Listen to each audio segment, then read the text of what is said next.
Hey, hello, howdy, how you doing? Welcome to the final installment of this 3-part saga. The final portion of this challenge takes you from months 8 through the finale of having survived the full year. More specifically, it'll follow the protagonist, Steamy Ray Vaughan, and his experiences from days 239 through 365. If you missed parts 1 or 2, I'll have the link to the full playlist down in the description and in the top right corner of your screen. I highly recommend watching those first if you haven't already, as they provide the full breakdown of the character, the rules for this challenge, and some crucial parts of the story, such as starting in Louisville and the extended stay in West Point. Alright, that's all I got. Let's wrap this sucker up. What do you say? During the early hours of day 239, I set out for Rosewood. West Point was a joy to live in, but I'm ready to take on a new challenge. Sure, it's a few days early, but the rules are that I just need to be fully out of West Point on the 8th month survived, which I will be.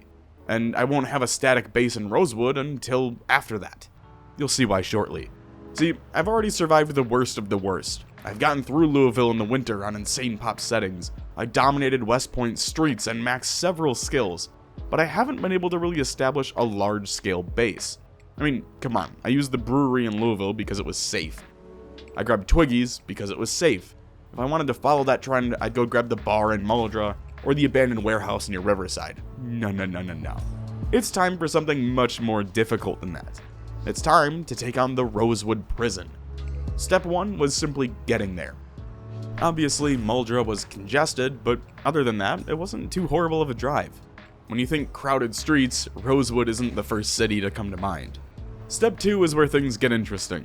In order for this to truly become my base, I need to get rid of the infestation inside. Are you seeing why I was so concerned about conserving ammo at the mall? Well, don't worry, I've got a whole 5 boxes of shotgun shells. Surely that'll be enough. No, seriously, I'm gonna use these shells to pull as many of the zombies out of the prison as possible. Once they're all balled up, I'll loot back into the armory and grab any extra firepower I can get my hands on, and then use said firepower to deal with the bulk of the horde. It's something I've been prepping myself for months in all of my Zomboid server wipes. It's the main reason I've been spawning Rosewood and rushing the prison. No stress like doing it live in front of hundreds of people, right? Hopefully all of those streams are starting to make sense to you guys now instead of me just being redundant. Anyway, if I need to switch to melee, I've got that katana I've been holding onto since Louisville, and my skills are high enough that I can just chug through them. I've also been stockpiling vitamins for months now and have 10 full bottles of them, so sleep shouldn't be an issue. Just in case though, I'm gonna try to clear a section near the armory to rest at whenever needed. Alright, enough talk, montage time.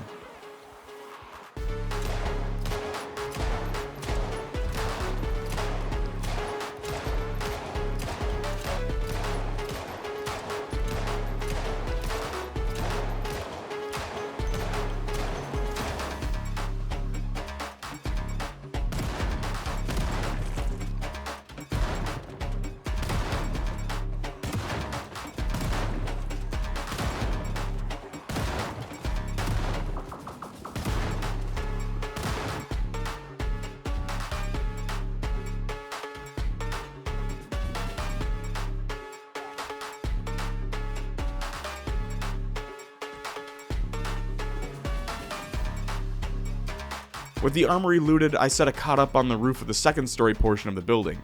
It was only after hopping down that I was greeted with some general unease. Where the hell did all the zombies go? Well, naturally, they all crammed themselves into that small little lounge room. Just going through a rough estimate, but we're talking at least 1,000 zombies just mushed into like 50 tiles, which I thought was a little funny.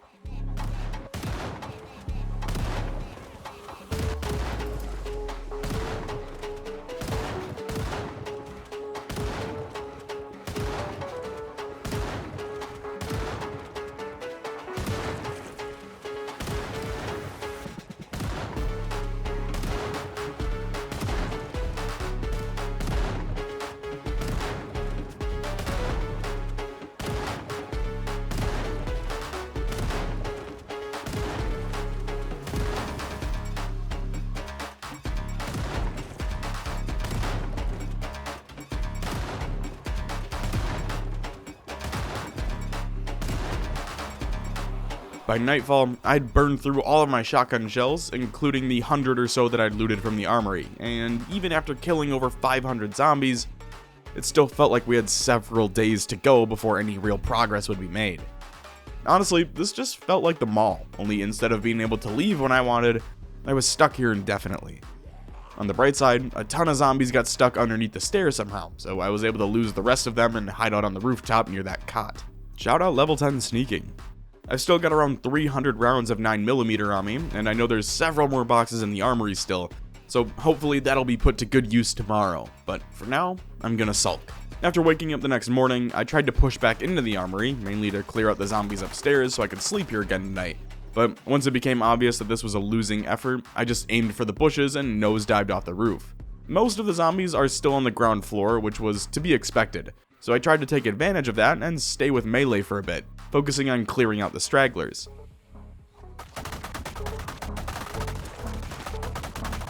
Again, much like the mall, I took advantage of having level 10 sneaking and light-footed to avoid clustering all of the zombies together, which allowed me to focus on taking them out either one at a time or in small groups of less than a dozen. I also managed to get the chair out of the van and set it up in the grass so I could rest whenever I became exhausted. By that afternoon, I swapped to the pistol, not because I was struggling with the zombies, but because I figured it'd take several hours to move most of them out of the armory building so that I could make it back to my cot for the night.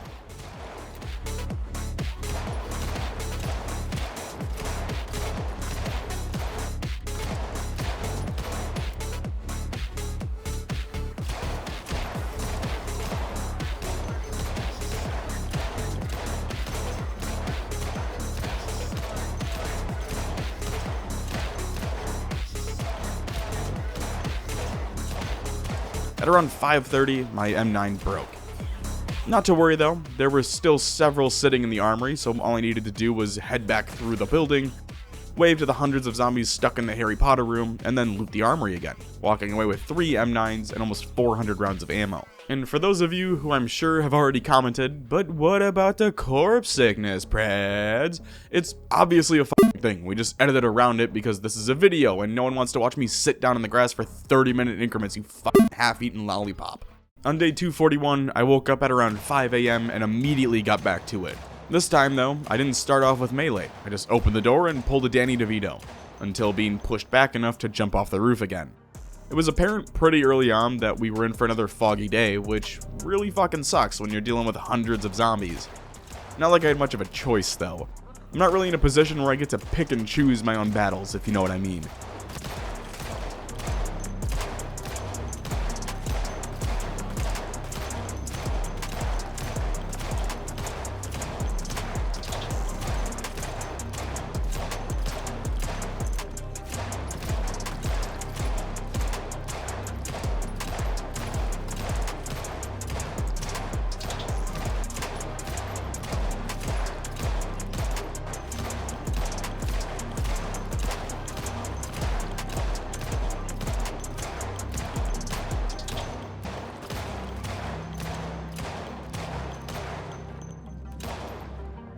Oddly enough, it felt like most of the zombies in the area had been killed off by around 8:30 that morning. Now, obviously they're all just hiding somewhere, or there's way more than I think there are hiding beneath the stairs, but it was still a nice feeling to not be completely overrun for once. There's gotta be at least another 100 zombies under the stairs, but luckily we can just shoot through the stairs with our magic bullets, because Zomboid doesn't understand that stairs are physical objects. Oh, and don't worry about the torso laceration here. If this was the end, there wouldn't still be like a whole third of a video to go. Anyway, I found a shotgun in the back of a police cruiser with 18 shells, and instead of Kurt Cobaining myself, I brought it back inside and used those shells to deal with the mini hordes stuck on the stairs, because, again, just Zomboid things. Hey, thank God we're getting new Moodle art and different stick variants though. Anyway, with the bulk of the zombies dealt with, at least outside of the prison, I spent the rest of the day dealing with any stragglers and looting the corpses for some knives, because I figured if we're gonna be in the prison, I might as well associate with the inmates and bring out the shanks. Well, those and the katana that I had in the van. That night, there were too many corpses to sleep on the roof, so I barricaded myself in the cot room and slept there, free from corpse sickness and unwanted guests. Prison jumpsuit, loosely patched with leather strips, knives to sneak up and stab people with, an unregistered firearm tucked into my pants, a ski mask so no one can see my face. Wow, I really do belong here. That's right, folks, I'm taking a stealthy approach for once. I figured inside the prison is a great place to practice this since there's so many tight corners. There's literally zero benefit to me going loud here and alerting all of the zombies to my location. It's much safer to take it slow, utilize my max sneaking skill, and backstab my way to victory. My focus today was to clear out the southern cell block of the prison. Much like any other prison in America, it's vastly overcrowded, so this ended up taking most of the day to work through. That being said, even with the stealth approach and the katana, I still had several close calls. Not everyone's meant for prison, you know. It's a dangerous place.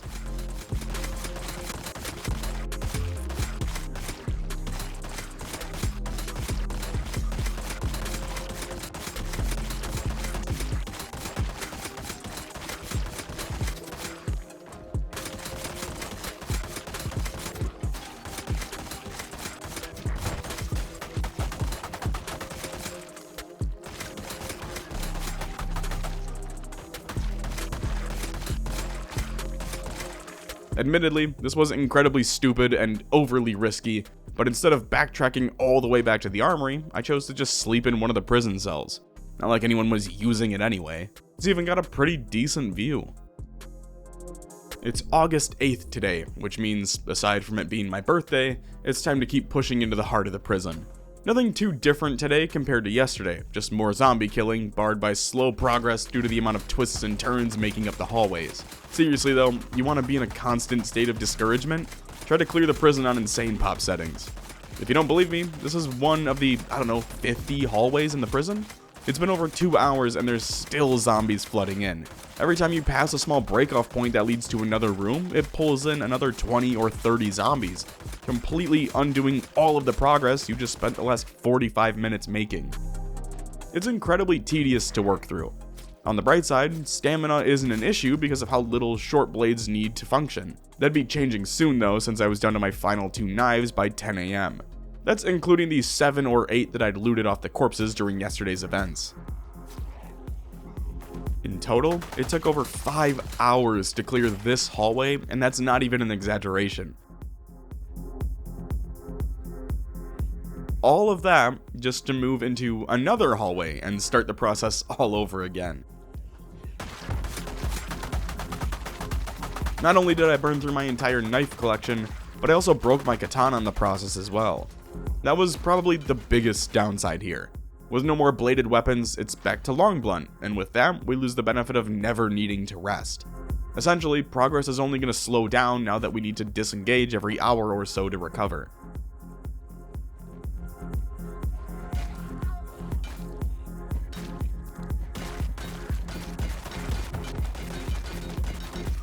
I got some fresh air on day 244 and spent most of the day outside, clearing zombies that had bunched up on the barred windows that were unable to break down.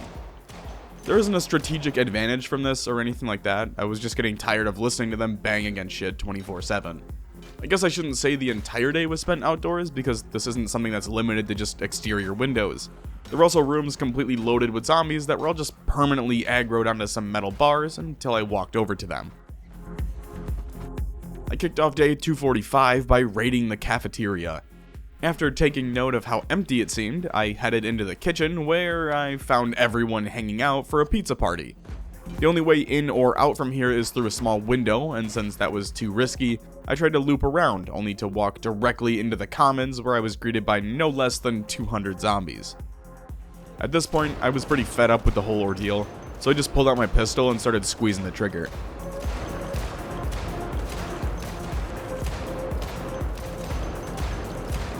This brings us to the next moment. I'm running out of bullets, and by that, I mean all I've got left is what's in the magazines. Because of this, I tried to keep up progress with the crowbar whenever I could, and only swapped to the pistol in the most extreme of situations.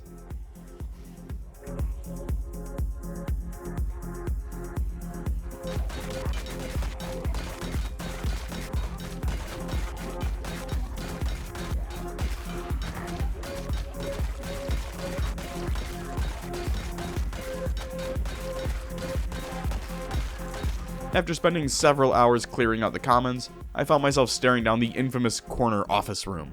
If you're not familiar with the Rosewood prison, this room, for whatever reason, tends to be where the majority of the zombies in the building like to congregate. It's not even an exaggeration.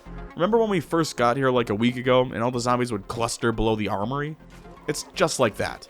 Whether it's from migration or just buggy spawns, they always cluster in that corner office building to the point where they're literally flooding out of the room like you just saw. Because of this, I spent the rest of the day slowly pulling zombies out and taking them on in groups of 5 to 20.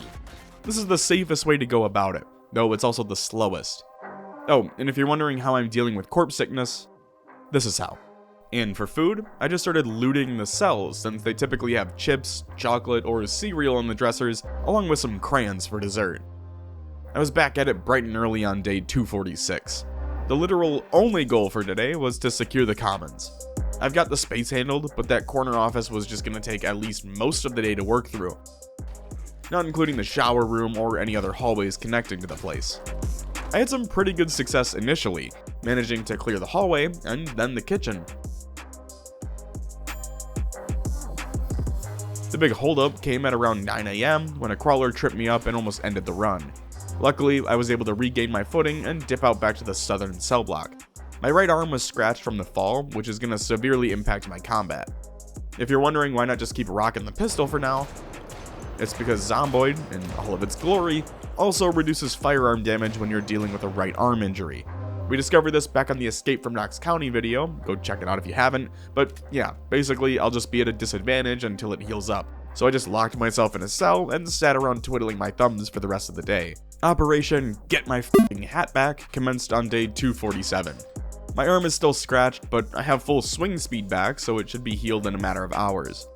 It actually wasn't that bad, and I was able to kind of just walk in and pick it up. I was so hyped to have our glorious hat back on my head that I just started 316 zombies. Shout out FaZe Fakey.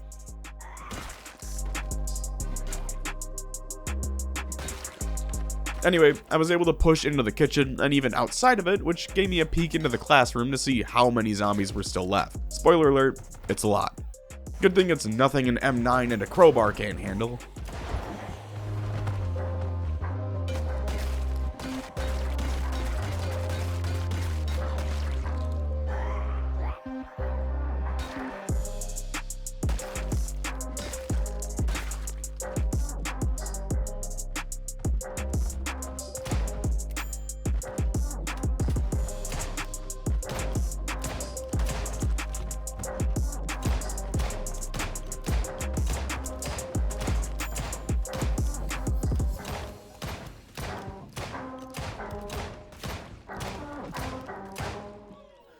Well, it's taken about 3 full days, but we finally have control of the classroom.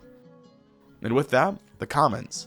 Well, there was still the showers, but that was pretty easy considering P. Diddy hasn't been sentenced yet, and I didn't bring any soap with me. Can't drop what you don't have, fellas. The last big portion of the prison was the northern cell block. Compared to the commons, it should be a damn cakewalk. After that, all I gotta do is clear up the second floor, but it shouldn't be all that bad considering zombies have been funneling downstairs since I first got here. Don't get me wrong, I'm sure it'll be tough, but I think the hardest part is over. Of course, I say that and then spend all morning getting pushed back through the commons and cafeteria back to the small library.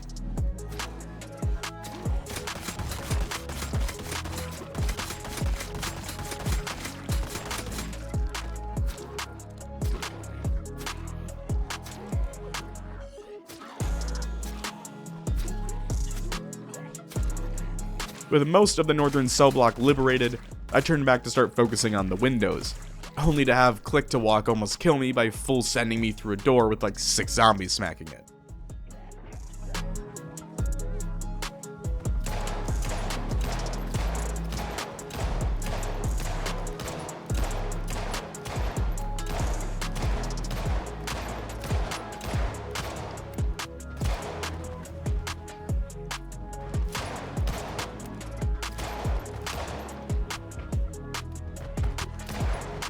Well, we're officially out of ammo. There's no more 9mm or shotgun shells in the armory, and I don't have any more in the van. I know a few places I could hit up for some more, but we're so damn close to liberating the prison, and I really just want to get it over with.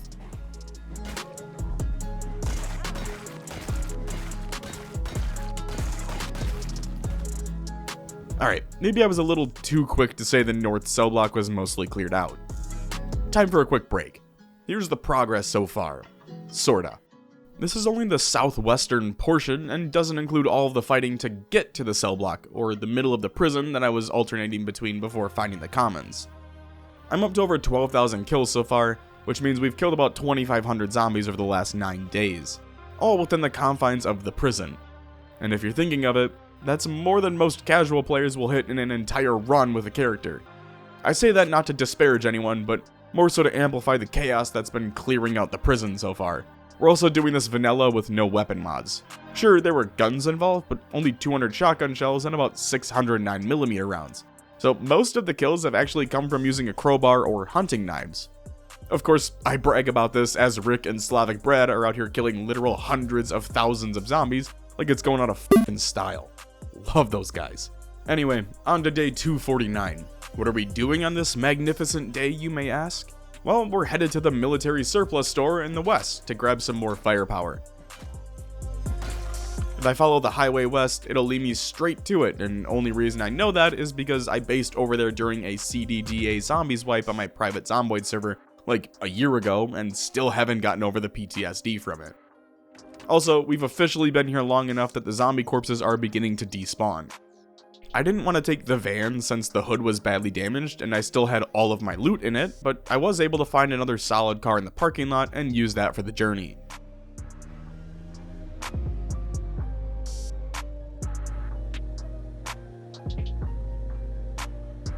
I reached the surplus store at around 10:30 and headed inside for a new wardrobe. Funny enough, I just realized that Steamy Ray Vaughan's been wearing the same damn Hawaiian shirt since the first day of the playthrough. Gross. Alright, this should be more than enough to finish off the prison with.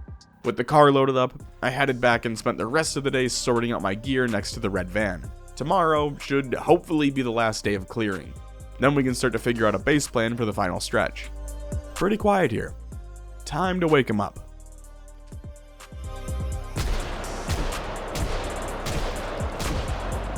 Yep, that'll do it. You know, it's so much easier to do this with actual guns.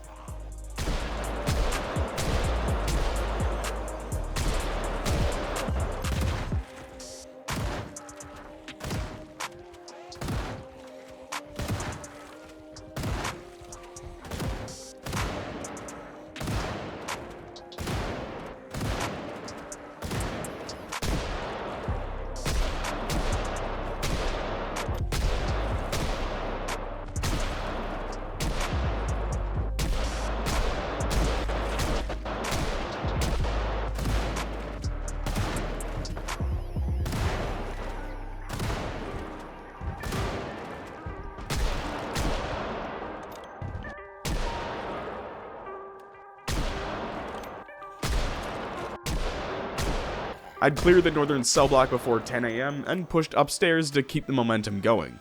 Oh, and remember those zombies that were literally phasing through the walls? You can hit them from the second floor rooftop without having to risk anything. Like I said a few days ago, the second floor should be basically empty considering there were so many staircases that any zombie up here would be able to path downstairs and join the fight on any of the prior days. By 11 AM, the prison had a new warden, courtesy of Steamy Ray Vaughan. I took a few extra hours to head out front and deal with most of the stragglers idling in the fields, but aside from that, allow me to be the first to welcome you to our new home for the next 115 days. So, what's the plan for the base design? It's nothing overly complicated. Let's not kid ourselves here. This building requires multiple generators to run it, and since I don't want to live at the gas station constantly doing fuel runs, I'm going to focus on the western portion of the build. The plan is to keep my bed in the cell block since zombies can't break the metal bars on the windows. I'll create an airlock at the entrance so that there's only one way in. The generator is going to be placed by the kitchen since that's really the only place I need it. I'll keep the locker room for storage since it's already built out. As for the second floor, I'll be living primarily on it. The best way to go out about making it as safe as possible is to simply remove all of the staircases and replace them with sheetrope ladders. So I'll probably look to do that sooner than later. But before I get to any of that, I want to take stock of everything inside the prison, which is all to say, I spent days 251 and 252 looting the entire prison. Why did it take 2 days? Because fuck you, stop asking stupid questions. There's one of me and like 1,000 rooms. Hey look, I'm Nurse. Note to self, always double check the doors. Apparently, I missed the world's first zombie orgy. The fuck was going on in here? It's just a table and 4 chairs. Why were there like 20 zombies? I feel like I'm in an episode of Mom Talk.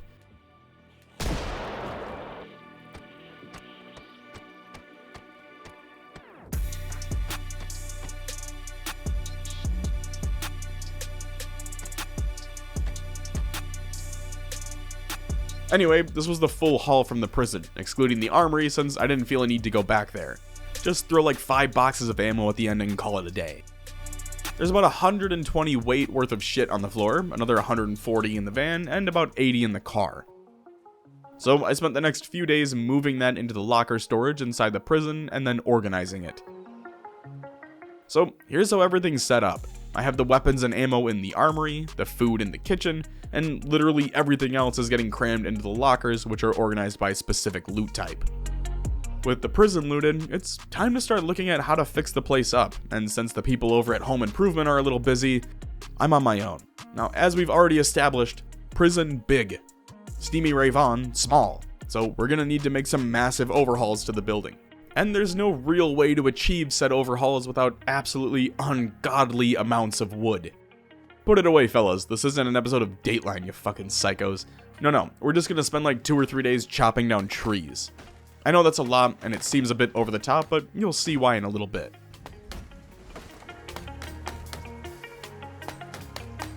Alright, now that we have a few hundred logs strewn about, I went ahead and crafted close to 70 sheet rope so I could bundle all of the logs into stacks.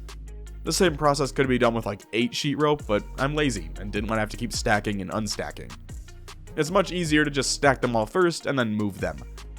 Once I'd used all my sheet rope, I would then fill up the van and transport them to the front of the prison, where I'd unstack in bulk and then repeat the process.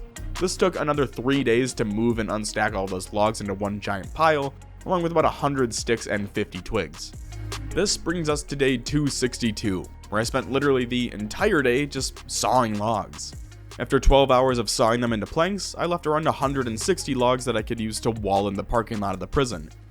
I'll start on that in a few days though, mainly because I need ripped sheets and I didn't bother to do that with any of the corpses inside the prison before they rotted away to nothing. It was raining on day 263, so I took the entire day to make this absolutely massive garden. It covers most of that field area on the west side of the parking lot and is comprised of 20 packs of seeds. This includes 2 broccoli packs, 1 pack of cabbage seeds, 3 carrot packets, 4 potatoes, 2 strawberries, and 8 tomato packets. By that evening, I decided to call it quits, even though I still had over 60 tomato seeds and a few broccoli seeds to plant. Honestly, this should be more than enough to get me through the last 100 days or so, and if for some reason it's not, there's a grocery store in town that I can hit up to grab more canned goods. Day 264 was the start of the grand remodel, starting with the front entrance. I took the morning to remove all the shattered glass from the windows, along with any wall vines that could impair my view. From there, I chose a few sections, such as the southern walkways, and sledged out the doors, before building some tier 3 walls in place of them, effectively cutting off access to the rest of the prison. With the southern section walled off, I got to work barricading the windows at the front, since I figured if nothing else, I'd be able to hear the zombies smacking against them instead of tripping into them when I rounded a corner. The doors at the entrance look a little funky because, aside from the gated doors, there's no real way to make a double door work in Zomboid at the moment, at least without mods like the building menu. I'd like to replace the wooden barricades with metal sheets, but I'll need to gather some more metalworking supplies again before I do that, and there's no doubt it'd be much safer to work with. Anyway, on to day 265. This was the first day I actually went into the town of Rosewood. Why, you might ask? Was it for the police station, or maybe the fire station for some axes? Well, neither really. The truth is, I needed ripped sheets, and tons of them. Much like West Point, my plan was to wall in the prison entrance with log walls. Only this time, I want to actually build a walking platform on top of it. Then to do that, I first need to make a log wall. Now, I don't actually need all that many ripped sheets, but I also use this as an excuse to clear out the zombies around the fire station. You know, just in case I wanted to loot it or something. Who would do that though? I was also close to leveling my short and long blade skills, so this was just another opportunity to do that. With the immediate area secured, I was able to gather 168 ripped sheets, which should be more than enough to wall in that entrance. But why stop there? I might as well wall in the northern portion of the parking lot too, just to be safe. With that plan now planted firmly in my thick ass head, I took a short break to loot the fire station. This POI has been a safe house to me in some of my best runs in Zomboid, so it always holds a special place in my heart. This wasn't a bad haul by any means, and on paper, it actually looks really good. I mean, who could complain about fire axes and a wood axe? The only downside is that 4 of the 6 axes are under 50% condition, with only 2 of them being full strength. It's not a massive problem though, since my maintenance is 5 and there's some warehouses I can hit up for wood glue that can repair them for me. Honestly, at this point in the run, I was really contemplating just swapping to axes for the final portion just to get my combat skills all to level 4 or 5, just because it looked nice. Anyway, here's some more combat.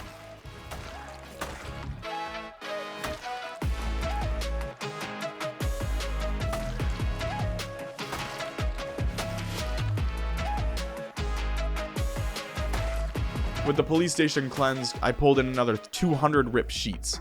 I probably could have kept going here since I didn't even get through that pile I just made, but 300 ripped sheets should be plenty. While looting the police station, I had a near-death experience when I rounded a corner and jogged through a small pocket of zombies. Luckily for me, I have a few thousand hours in the game and understand the super difficult concept of shove running. I'm just fucking with you, it's super easy to do. If you don't know, allow me to explain. If you see a small pocket of zombies, just tap shift as you hit them and you'll shove the first. The zombies can't grab you while in your shove animation, at least during build 41, which allows you to bounce directly into them and kind of just pinball your way through. If you hold shift down, that'll work too, and you'll probably just trip at the end of the pile. Anyway, after finding a key on one of the corpses, I was able to break into and loot the armory. It was nothing special, a few M9 pistols and some boxes of ammo, but every little bit helps, I suppose. With all of my supplies ready for use, I got started on the wall the following morning. Starting with the northern portion. Now, was this needed? Probably not, but I really just didn't want to risk a zombie spawning just inside the fencing and then just walking into the prison, so to me it was better safe than sorry. The northern wall took practically the entire day to work on, since I had to bring stacks of logs over, place them, unstack, and repeat that process until I had a full line to work with, and even then I miscalculated and had to go back and fill in the gaps. And if you're wondering how I'm gonna get to all of my crops now that there's a wall blocking me in, well, fret not, because we can do things like build a staircase and sheet rope ladder over the side. Fancy stuff, I know. With that taken care of, it was on to gating the entrance. Another easy task since I just needed to round up some doorknobs and hinges, and then place log walls along the gaps. There were also some windows in the armory that could allow zombies to bypass the gate, so I sealed those in with wooden tier 3 walls. With all the essential defenses built out, I changed focus to work on building on a catwalk around the walls. This will allow me to shoot any zombies banging against the walls while being completely safe from harm. With the catwalk completed, I tried something new and started fencing in the same catwalk. This way, I shouldn't have to rely on the janky click-to-walk pathing, accidentally sending me over the edge and breaking my legs again.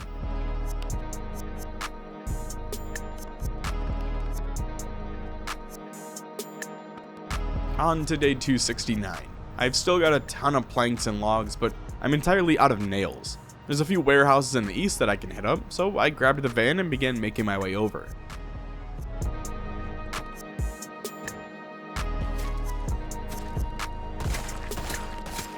This ended up being one of the better hauls of the Rosewood stay, and ended up with me getting 20 metal sheets and an additional 14 boxes of nails. The best part of all this was simply the fact that there weren't really any zombies here. I think I killed like 20 or 30, but I was expecting to have a sizable horde to have to work through, so that was strange to me. 270 was more building. Most of my day was spent building another water fountain in the parking lot before making a campfire nearby to boil water just in case. It was only after doing that I remembered I had a generator sitting on the rooftop that I could just turn on with the ovens and boil water that way, so whoops. To end the day, I made a shit ton of trap crates so I can start working on my trapping skill, with the plan of using the cabbages from my garden as bait for rabbits. I then burned through 5 hunting knives, turning tree branches into crafted spears. All of day 271 was spent moving gear into storage and the armory. I had a shit ton of supplies sitting in the van that I really needed to just get moved into its correct spot, so that was what I did today. Nothing too crazy, just a simple, quiet day. It was storming outside the next morning, so rather than head back into town, I continued work on the prison. It's simply too big for one person to really manage everything efficiently, so I took a sledgehammer and just started knocking down walls Randy Marsh style, creating a bunch of one tile wide mini hallways that allow me to just kinda click anywhere in the prison and path to it using the click to walk option. With some more hallway paths opened up, I went into the commons and started removing the broken glass from the cafeteria windows, before just knocking down all the walls, creating more of an open concept. All that's left to do now is to add the black and white fake hardwood on the floor, and I can sell this for a 400% markup. Now that the storm had subsided, I could get started on my metalworking grind. There's a gated community in the northwest portion of Rosewood. It's actually pretty close to the prison, and I wanted to disassemble the fencing there in order to farm metal bars that I could use for framing. It also gives me an excuse to leave the prison for once, since I was starting to go a little stir-crazy. By the time I'd actually got moving, it was already around 2 o'clock, so I didn't have high hopes for the day. If nothing else, this was more of a scouting run than an actual attempt. There were some zombies waiting out at the entrance, so I took the opportunity to train my axe skill a bit, and got to work Jack Torranceing my way through the horde, stopping to rest in the cars whenever I became exhausted.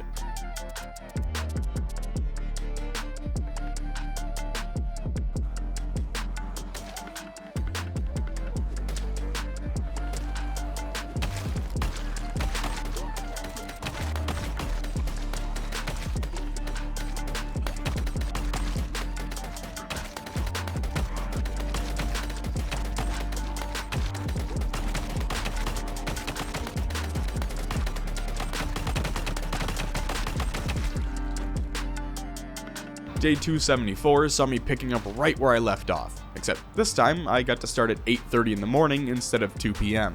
The goal for today is to clear out the zombies in the gated community. This should set me up for a big looting run on 275, before finally starting on metalworking on 276, but we'll see. If I've learned anything with Zomboid, it's that even the simple plans rarely wind up working out how you'd hope.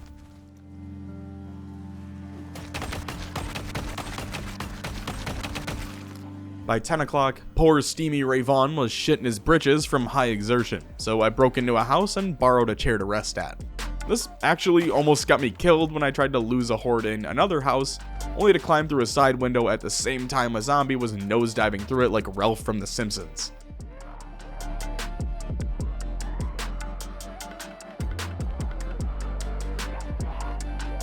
Oh, and that chair I stole, well, the zombies broke it almost instantly, so this entire day was just a struggle. By that afternoon, I'd seemingly cleared the area though. Or at least most of it. I'm sure I'll find a few zombies scattered in the houses or in the backyards, and zombie migration will pull a few more in throughout the next few days, but for now, most of them have been dealt with, which is good enough for me. With the main horde dealt with, it's time to start the looting run. I'm not entirely sure what I was looking for here though. My hope was to get lucky and find an extra generator and some more propane tanks, which made the garages my #1 target.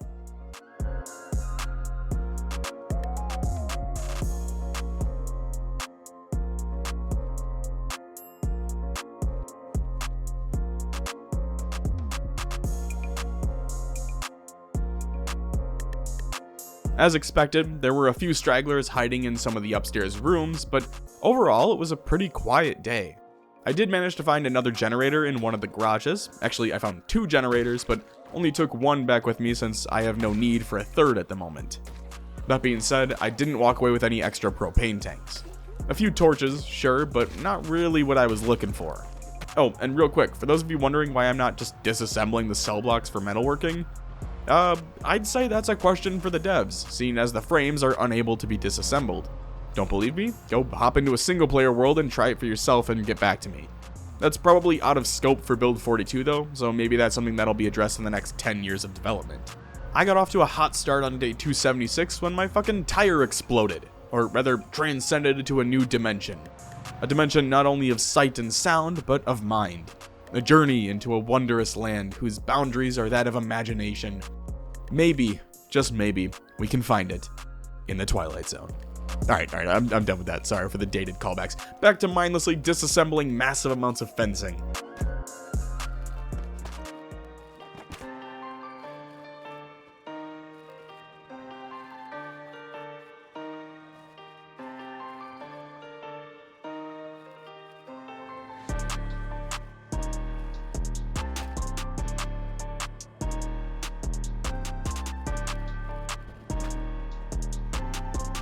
By the end of the day, I'd managed to level up once and collect over 30 metal bars.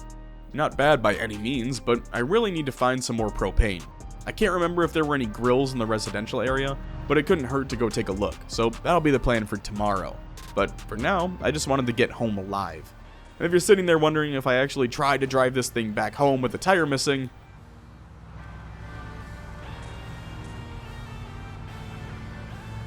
Happy National All Planes Are Now Grounded Day to my US audience. Anyway, I have a plan. Sorta. Really more like a fuck it, let's try it out kind of thing, but it's obvious this van's on its last legs. So what I'm gonna do is take it out to the gas station, drop the new generator off there, fill up my extra cans, and find a new car to work with. Worst case, I'll bring the battery back and recharge it at the prison, just like I did with the police cruiser in West Point. But hopefully it doesn't have to come to that. I thought I found an ambulance at one point that I was really excited to have, but the thing was an absolute pile of shit, so I left it and continued onward. I made it to the gas station just after 10 AM and got to work killing all of the zombies in the area. I brought along about 230 shotgun shells, which should hopefully be enough. If not, oh well. We'll cross that bridge if or when we get to it. It took about an hour to clear out the gas station, but instead of looting the place, I started making my way down the road, searching for another heavy-duty vehicle to rock with. Hopefully for the last 80 odd days or so. That being said, what the fuck is going on in Rosewood? There's no decent vehicles anywhere here. And any that look good on the outside look like this under the hood. After about 2 hours of searching, I did manage to stumble across another survivor car, so I took that for now and headed back to the gas station to fuel up and loot the place.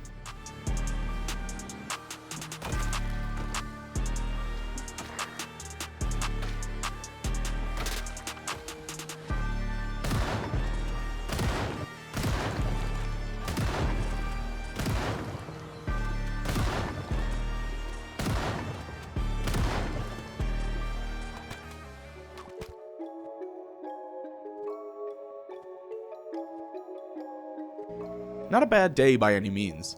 The only bad side of today was realized on my drive home though, when I remembered that I just left like 20 metal bars in the back of that van at the gas station, so I'd have to go back for them at some point. On day 278, I set out to vandalize the local suburbs in an attempt to find some more propane. I chose to start at the southwest end since it's closest to the fire station, and if needed, I could always just hop the fencing for some extra safety.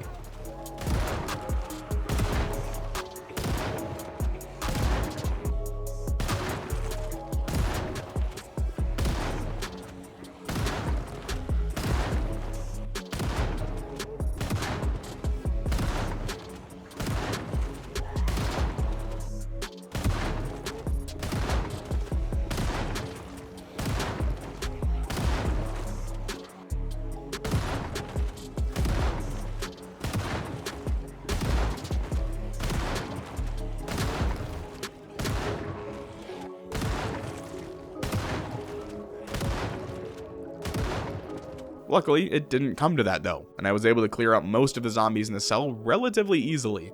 The garages are still my main target, though it's worth checking the backyards for any propane-fueled grills that we can take from.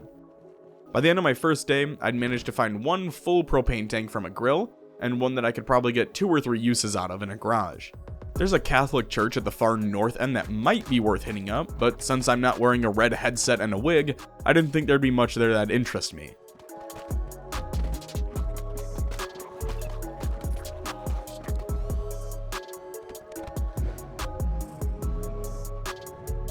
Day 279 was much the same. Drive into town, use the shotgun to round up and kill the larger groups of zombies, loot the garages and backyards. By that afternoon, I'd found 2 more propane tanks and had wiped out another 100 zombies or so. To end the day, I hit up a survivor house, walking away with a few pistols and some more boxes of ammo. Not sure if I'll ever do anything with them, but better to have them and not use them than need them and not have them. I hadn't checked on my crops since planting them, so 280 seemed like a good day to do that. Unfortunately for me, I missed the cabbage harvest date and was only able to grab 1 furrow of them, though they didn't have any seeds. That's okay though, I've got a few more packs from my looting runs over the past few weeks, so I'll be fine to replant them. The carrots are ready for harvest, but I'm gonna wait until they're seed bearing, which should be in another day or 2. As for everything else, we've got a few more days until they're ready, So until then, what better way to spend my time than by driving on down to the school to grab the missing trapping books? And by books, I just mean volume 3. This time though, I'm going in with spears instead of guns. Think it's time to change it up a bit. Was getting a bit boring with the shotgun. Everything was going so smoothly. Until I got to the school. Look, I can explain.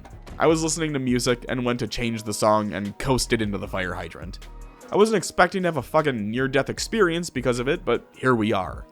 Luckily, it doesn't really impact spear damage, so I was able to kill a few zombies, shred their socks, and use the thread to stitch my left hand before getting back to what I do best.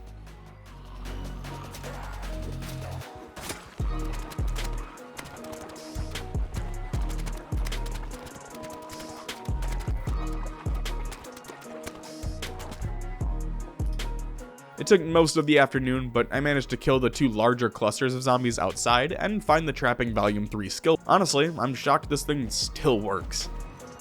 The damage actually wasn't as bad as I thought. Thankfully, I've got like 30 metal sheets just sitting around, so one of those was able to fix the hood back to 96%.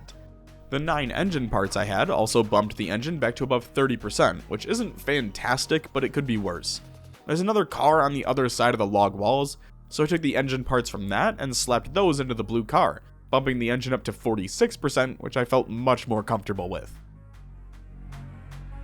Oh, and it took less than a day for my stitches to heal, so shout out level 10 first aid. My carrots were finally seed bearing on day 282, and with that, we're officially on the clock. The fridges and freezers should be enough, but I'm not willing to risk it since these harvests are going to be responsible for catapulting me through all 10 trapping levels, while also sustaining me for the next 83 days. There's an ice freezer outside of the gas station at the entrance to the city, so I set out to go grab that for the kitchen. With that one in the trunk, I hit up the Gigamart for the other 2 just inside the entrance. Obviously, it's impossible to do that without attracting some attention, so I dealt with those guys as well. The 3 extra freezers are going to give me an additional 232 kilograms of space, which should hopefully be more than enough, not including the fridges and freezers in the storage portion of the kitchen.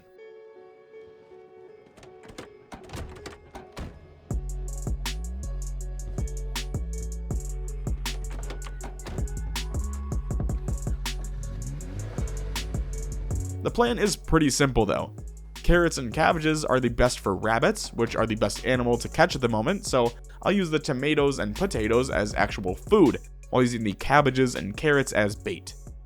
Building off of that, I spent all of day 283 digging more furrows and planting another round of carrots and cabbages. It hasn't rained in a while, so I think we're due for a storm. Now normally I just wait until then to plant them, but honestly I just wanted a base day for once.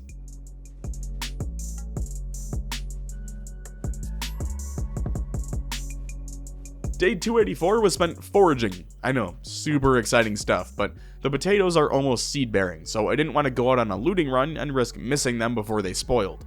I've also got a ton of skills that are right on the cusp of leveling up, so my goal is going to be to finish those off before the end of the run. I don't think it's possible for me to max out combat or anything like that, but skills like foraging, cooking, carpentry, maybe metalworking, all of those are well within the realm of possibility. After spending most of the morning wanting to blow my brains out, I switched gears and found a plot of deep forest to start clearing out. If you don't know, rabbits have the highest catch rate in the deep forest biome, but the traps need to be at least 80 tiles away from your character to work. The specific number is in the 80s, but I'm too lazy to look it up at the moment, so deal with it. Day 285 was entirely spent making trap crates. I wish I was kidding. 132 trap crates to hit carpentry 10. Talk about a grind. But on the bright side, trapping should be a breeze. And on top of that, cooking level 10 should be as easy as first aid, since all I'll need to do is butcher the rabbits and cook the meat in mass. Now that I've got all the crates made, I can start moving them to the deep forest. With all the crates out in the field, I grabbed some extra sheet rope and started stacking the logs from the chopped down trees. I don't really have a use for them, so my plan is to just kind of pile all of it in the corner for now, and then I'll have logs if I need them. I don't know, it made sense at the time.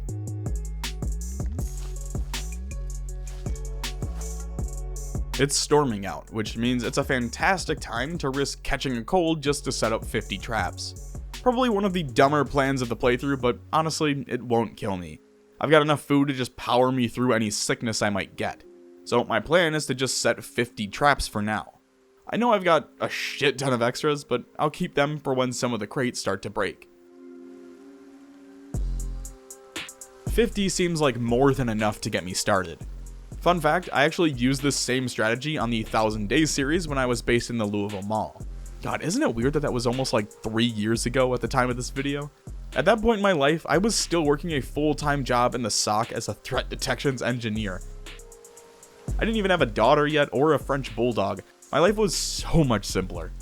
A lot can change in 3 years, folks, and my life has definitely changed for the better, and I do have you all to thank for that, so thank you. Try and enjoy the little moments while they're there, because it really does start to kind of go by fast. Honestly, wasn't expecting to catch this many on the first run, but fuck it, I'll take it. Alrighty, may have jumped the gun a bit with the 50 traps. It took less than 15 to gain the first 2 levels. On the bright side, I managed to hit it early enough in the day that I could read the full Volume 2 book in the same day, which was really nice.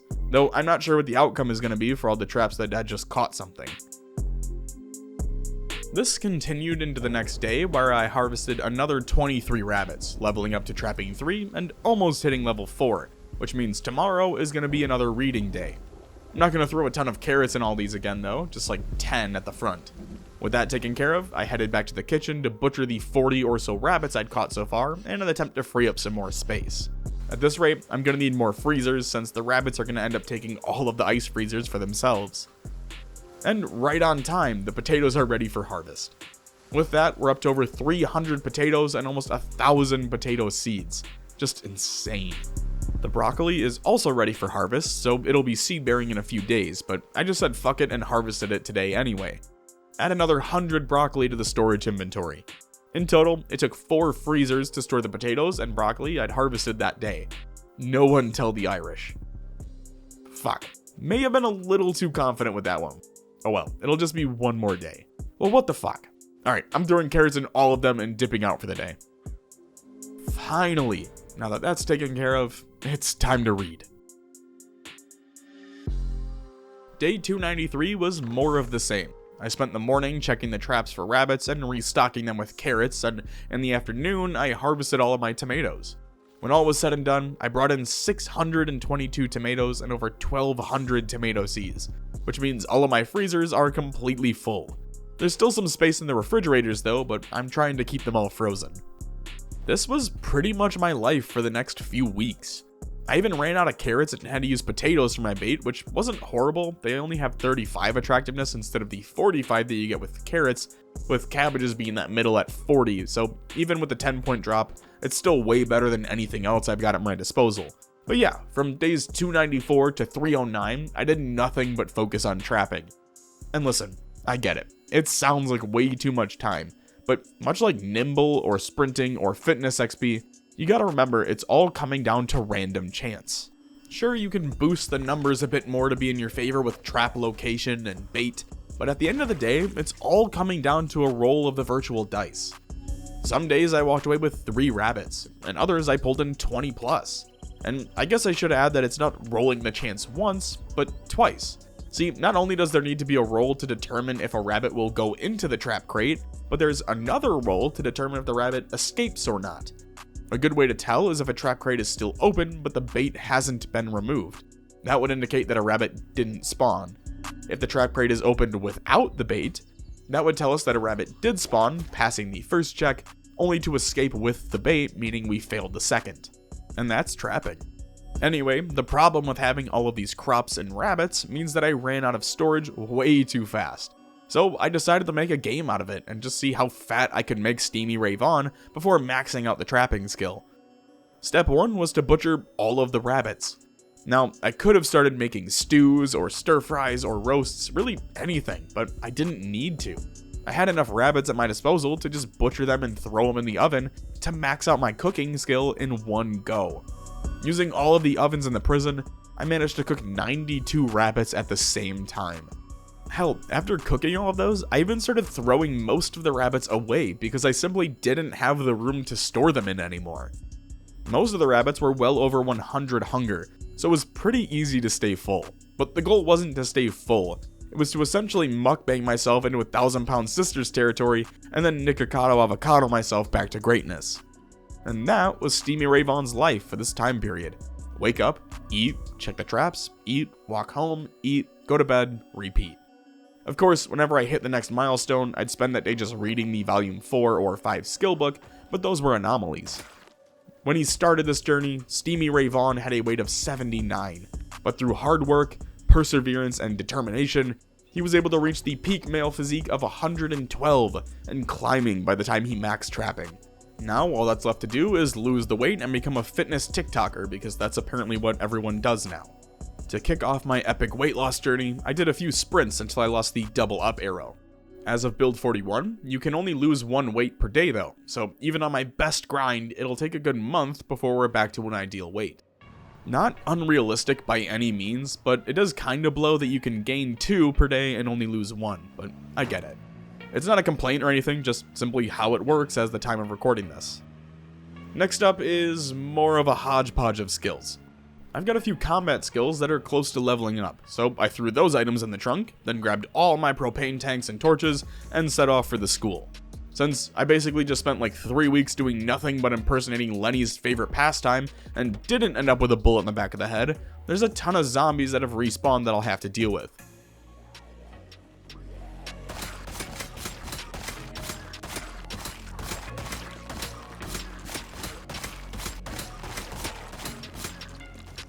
Once I managed to get inside the school, I spent the rest of the day killing any stragglers and cleaning out all the lockers so that I could start disassembling them in bulk.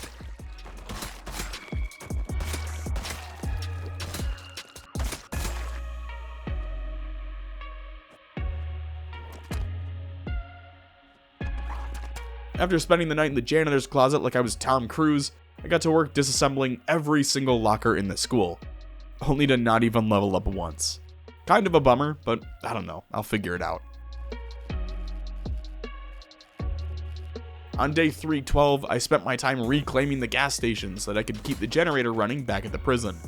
Surprisingly, it was still pretty abandoned, with only like 20 zombies hanging around. It was actually so easy that I stopped just a ways down the road to take on another cluster just to feel something again.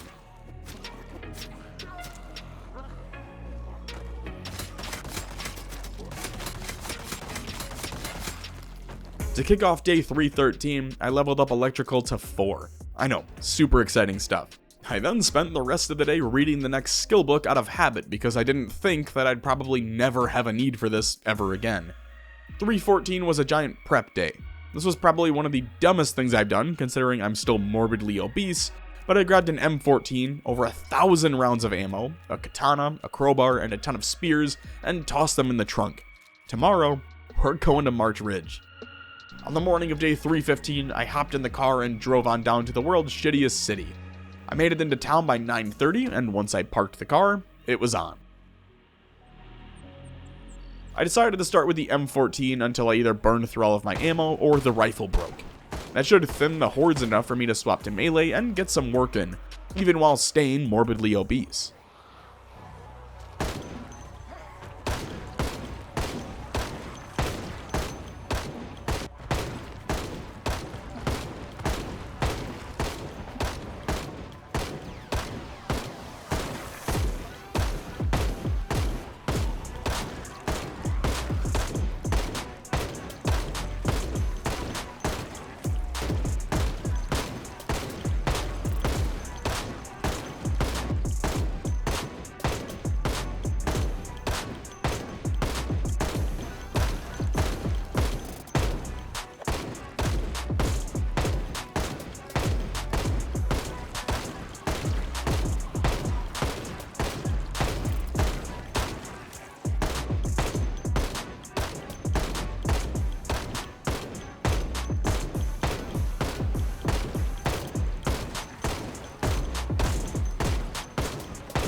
By the end of my first day of fighting, I'd cleared out the cul-de-sac in the east and claimed a house for the night, only to accidentally dive through the window instead of shutting the blinds.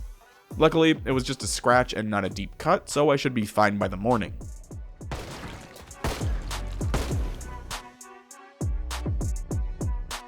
I got an early start the next morning and continued pushing into the center of the city. I've still got over 700 rounds, but I plan on burning through all of them today.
With the second day of fighting coming to a close, I found another house to rest in for the night.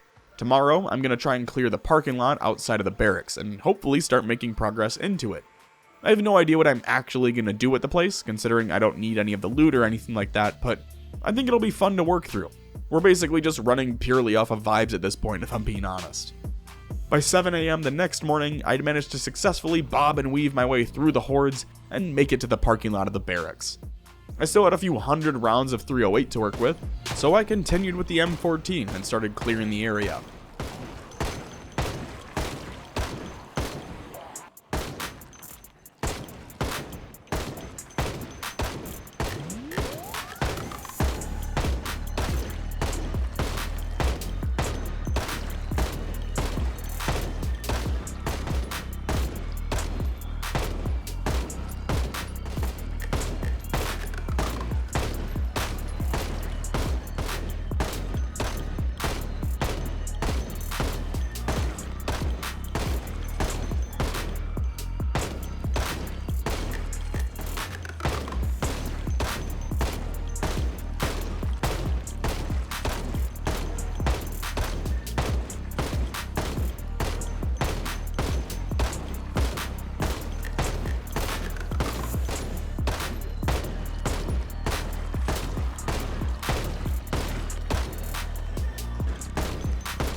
I ended up running out of ammo just after 1 o'clock that afternoon, and began making my way back to the car to swap out for some spears.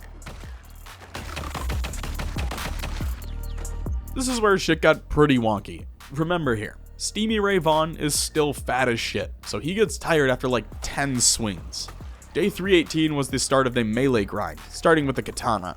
Why the katana? Well, because I was close to leveling up Longblade and it's a one-shot kill weapon, so pretty easy choice if you're not wearing a helmet.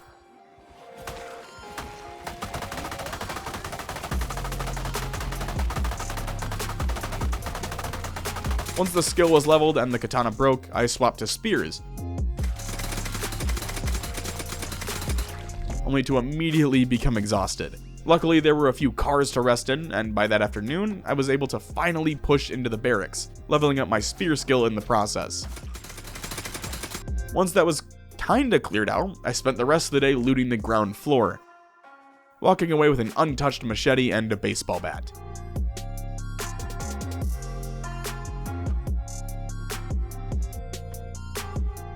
Naturally though, it was only a matter of time before I slipped up and almost ended the run. At this point, I was pretty panicked, and made the decision to just finish out the day and head back home in the morning. Let's be real here, I had less than 50 days left out of 365, and if I died because of some stupid shit like getting bored, I'd climb into an oven. That being said, I still had to go back and grab my hat, of course. Couldn't stomach leaving that behind.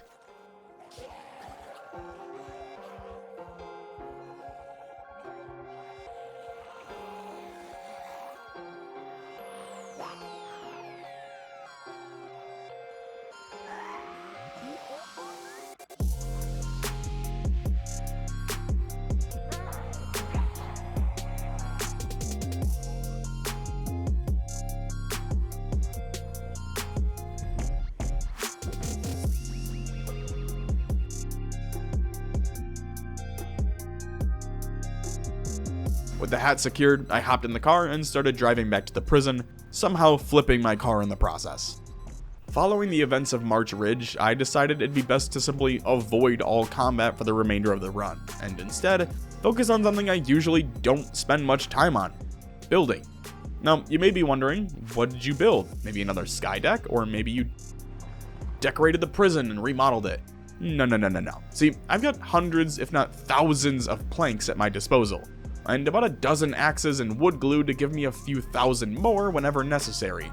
So I thought with the remainder of my time, I'd pay homage to one of my all-time favorite builds that we did for a community event before I knew this was gonna be my job.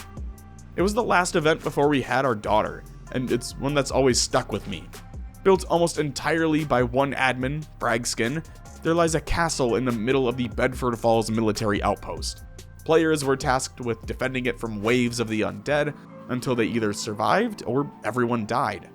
In between rounds, we'd used the guard towers, where the admins had set up these cool shops to purchase better weapons and gear based on looted items from the corpses.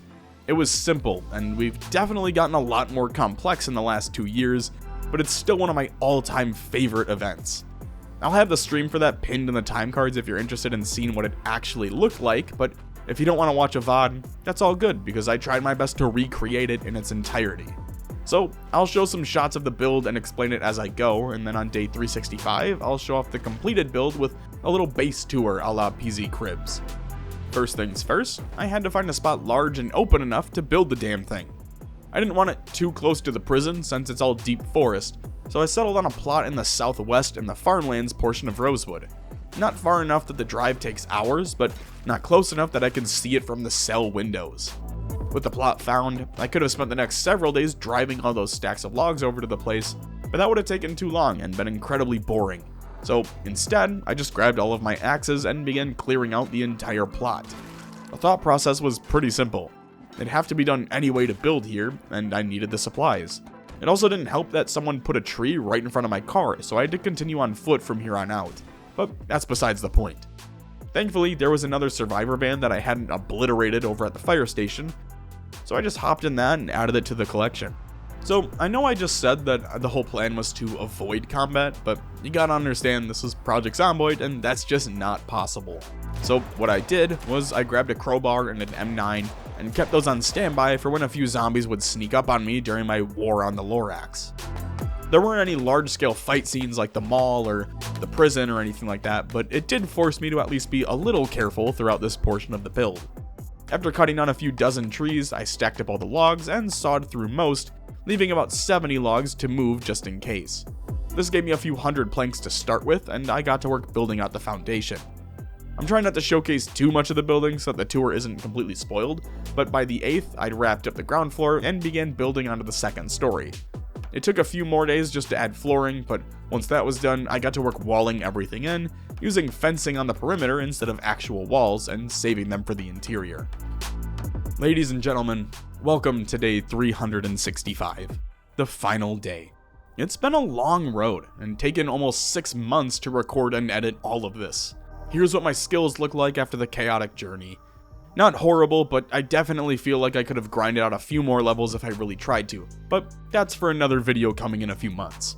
In terms of kills, I ended with 14,701 total kills. Again, definitely could have gotten more if that was the focus, but given the fact that I just spent 50 days building a castle for no reason other than to build, I think sub 15k is pretty good. Alright, on to the actual tour. Now, this isn't a livable base by any means, and I didn't really have enough time to move any gear over, but here's the general floor plan. There's a main gate entrance that opens into a 2x2 walkway that takes you along the perimeter of the interior. At each corner, you'll find 4 guard towers with sheet rope ladders, allowing you to head up to the 2nd floor. At the center, there's an open room that takes you up to the 2nd floor as well. Had I had a few more days, I would have liked to move the armory over to this room. At all 4 access points to the center, I placed fencing at both the start and end portion, allowing me to have 2 fallback points before reaching the center and having to retreat to the 2nd floor. Oh, I also built these mini tunnel-like paths which allow me to maneuver almost in between the walls and traverse the building in relative safety if zombies ever broke in. Up onto the 2nd floor, it's pretty open, but it's meant to be like that, so you can quickly bounce between one side of the building and the next in the event of a horde attack. I tried to copy Frag's build by adding like another layer around the guard towers by building out some more walls inside of the fencing, but it doesn't quite look like how he had it. The 3rd floor is just a square fenced-in block. I had plans to extend the roofing out to the guard towers, but it would have taken like a day per guard tower to build out, add a roof, and then disassemble the pathing back to the center. This is the last line of defense, but since it's only a floor up, you still have the ability to jump off the edge back onto the 2nd floor without breaking a limb in the process. And that's gonna do it, guys. Thank you all so much for watching. This whole journey has been full of ups and downs and a few too many close calls for my liking, but I'm happy with how things played out. I know I said it at the beginning, but I recently launched a 3rd channel called TGP Explains that has been going back and breaking down some of my favorite shows, as well as conspiracy theories and stuff like that related to them, so if that's interesting to you, the channel will be pinned down in the comments. I'm also streaming on Twitch most Mondays, Wednesdays, and Fridays, and I've been playing anything from Zomboid and RimWorld to more single-player games like Kingdom Come Deliverance. The link to that channel can be found in the description. With that, I'm gonna get out of here. Thanks again. Until next time, I appreciate you all. Go call a loved one, and thanks for stopping by.